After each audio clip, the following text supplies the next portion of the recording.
Hi, I'm Sharon Bill. Welcome to my Theory Tuition series where we're working together step by step through the ABRSM Theory Grades.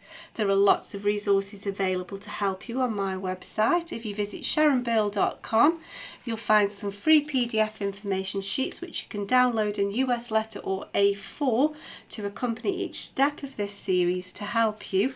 You'll find a page there with links to all of my YouTube video tutorials, and you can also find out about the books that I have available. I've written an exam technique guide, how to take your ABRSM Music Theory Exam. It's full of tips and techniques on how to best prepare for your exam and also how to make the best use of your time come exam day. So if you visit sharonbill.com, you'll find it's all there.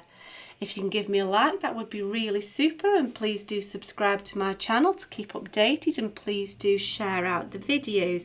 And now we're going to continue with the sample paper, paper S of the 2018 Grade 5 past paper booklet. So if you turn with me to page 23, we'll carry on with question 2 for starters. So we're looking at intervals here. These are melodic intervals. So we're counting one after the other as if it was in a melody. No matter which way the intervals are shown, we always count upwards. So we count from the lowest note up regardless of the order. And the key signature we only consider in terms of applying it as an accidental. It's best to imagine that this lowest note is your tonic, and then work out the interval from there. So then the first job is to count up the steps 1, 2, 3, 4. So we know it's a fourth of some sort. Now you need a good working knowledge of your key signatures. It's helpful to just jot them down quickly, working through the circle of fifths. If you're not sure how to do that, then if you look in the cards and in the description, you can look at my video tutorial explaining exactly how that works, and so you can quickly get all of your major and minor key signatures down. That way you can just keep referring to it without having to scratch your head. Now here, let's just think about it as it's written to begin with. B, if you're not sure about it, let's work the note out. 1, 2, 3, 4, 5, 6, 7, 8. Here we've counted up an octave. You can see that's a B, and here you know that's a G, F, E. So we're going from B to E. Of course it's B flat to E.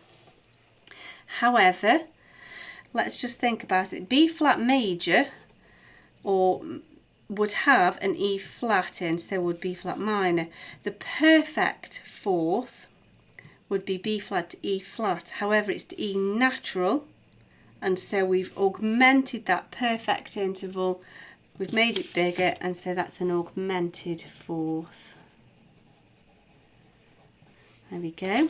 So let's now count 1, 2, 3, 4, 5, 6, 7. It's a seventh. So that's half marks straight away. Now here we've got a G sharp all the way up to C, D, E, F.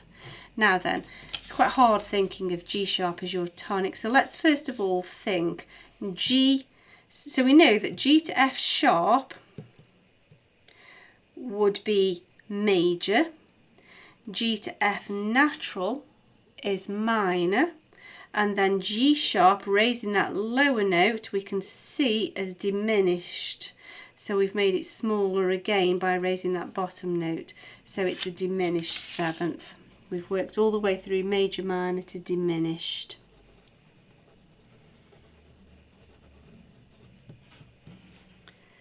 Now then, here we're 1, 2, 3, 4, 5, 6. So half marks straight away. Now again, it's tricky thinking in C sharp in treble clef. We've got C sharp to A sharp. But if you just look at it, first of all, from C to A, you know that's a major interval. C major has no sharps or flats. So C to A is major, and just a parallel movement, C sharp to A sharp, is the same interval. So we know that that also is a major sixth. And C sharp major does have a key signature with F, C, G, D, A sharps, E, B. So C sharp to A sharp is part of that major scale pattern as well. If you want to just think of it straight in that major key, you can work at it either way. There we go. Now then, we've got the same sort of thinking now, but we've got to create the intervals this time.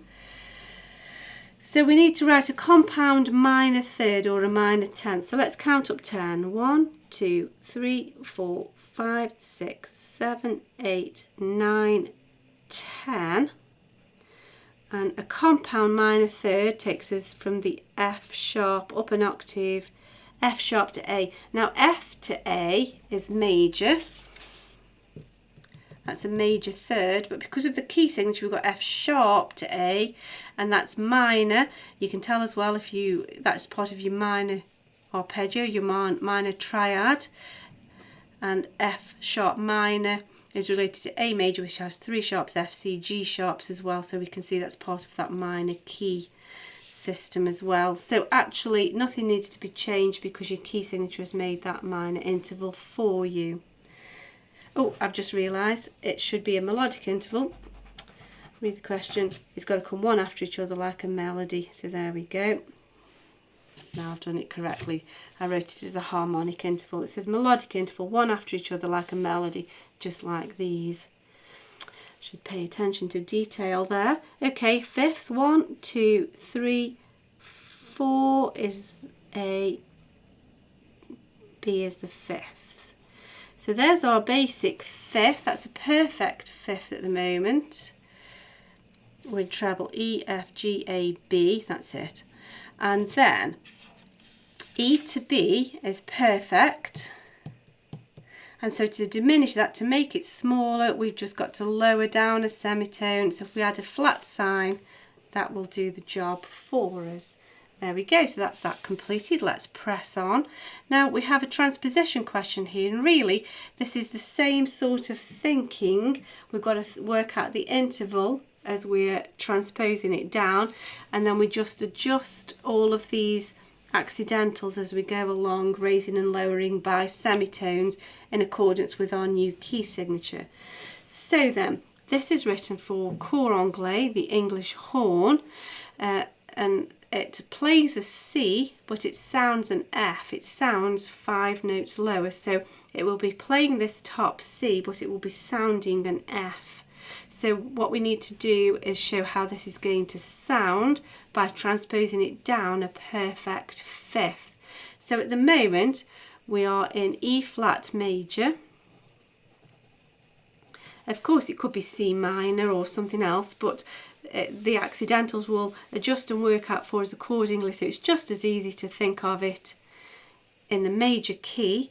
And so a fifth down, a perfect fifth down from E flat is E, D, C, B, A flat. There we go, just count it down 5 full steps, 5 steps to your key. So A flat major has a key signature. Now we know we're going to put a new key signature in. So we want B flats, E flats, A flats and D flats now. And basically that's almost all the thinking done. We've just got to adjust all of these accidentals. Now they give us 2 lines, but I don't use that second line. I prefer to stay exactly aligned with the music they've given us. I've got enough to be thinking about without worrying about which note I'm on because I've lost track. Whereas if you keep everything directly underneath, you're not going to lose out where you are. So that's why you need a really sharp pencil to keep it neat and tidy. So then we're coming down a fifth. 1, 2, 3, 4, 5 takes us to F. And as I said, it sounds a C, it plays a C, sorry, and sounds an F, so that tells us perfectly what we're doing. Now we're going to go up a step. Now this is a G natural. This was a D natural that was lowered by a flat, it's not part of the key signature. This is a G natural, and so we'll lower that by a flat. Now we're going to drop down a seventh. 1, 3, 5, 7, 1, 3, 5, 7. And count down a fifth. 1, 3, 5, 1, 3, 5. Yeah, so you can tell I'm counting down from the original and also looking at the relationship and intervals from the notes that I've just done. Now here, that's an E flat that's been raised by a natural. This is an A flat, and so we can also raise that by adding a natural to cancel that flat sign. Up a third, next door down, up a third. Oh, not coloured in though. So I'm worrying about stems and everything else later because I'm going to have to make some decisions and change stem directions possibly. Got enough to be thinking about at the moment, just getting the pitch correct. So down a step, down a step. Now here, that's an F natural that's been raised by adding a sharp. This is a B flat, and so we raise that by adding a natural sign. If you see, F natural raised is a sharp, but B flat raised takes us to B natural. So we can't just transplant the accidentals without thinking about the way they are moving the music. There we go. So same note again. Down a step. Now here, that's cancelling that sharp. And so what I will do now is put... oh, I've missed a note. That's why I'm going wrong. Sorry, I'm getting too carried away. So first of all, up a step. Same note. Now down a step. That makes sense now. So that's the sharp cancel. So to cancel the natural sign, we go back to the flat. Down a third. This is why it's really good. Just keep double checking yourself. Down a third. So here that's a B flat that's been raised by adding a natural. This is an E flat because of the key signature, so we can raise that by adding a natural also. Up a step, that's 1, 3, 5, that's the correct note. Same note again, up a third, rest, same note again. Now that's an E flat that's been raised by adding a natural. This is an A flat, so we can also raise that by adding a natural. Down a third, same note. And then up a fourth, 1, 3, 4, 1, and then this is a fifth lower than F, so that's correct. There we go, that's that done. So that's the hard thinking done. Now we've just got to add the stems and ties. You don't need to worry about the articulation marks unless you've got plenty of time, but we do need to make sure the pitch and the timing is exactly the same. So the stem's going to have to change here because that's below the middle line. That must come down. That can go either way, so I'll keep that in keeping with the rest of the bar. These are going to come down. That'll be tied. Use a ruler, I think.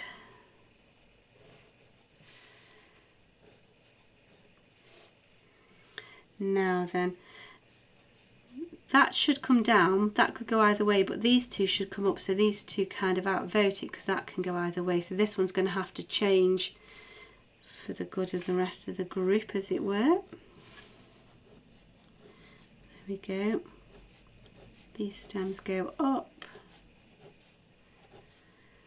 and that one can go either way. You can keep it up or go down either way.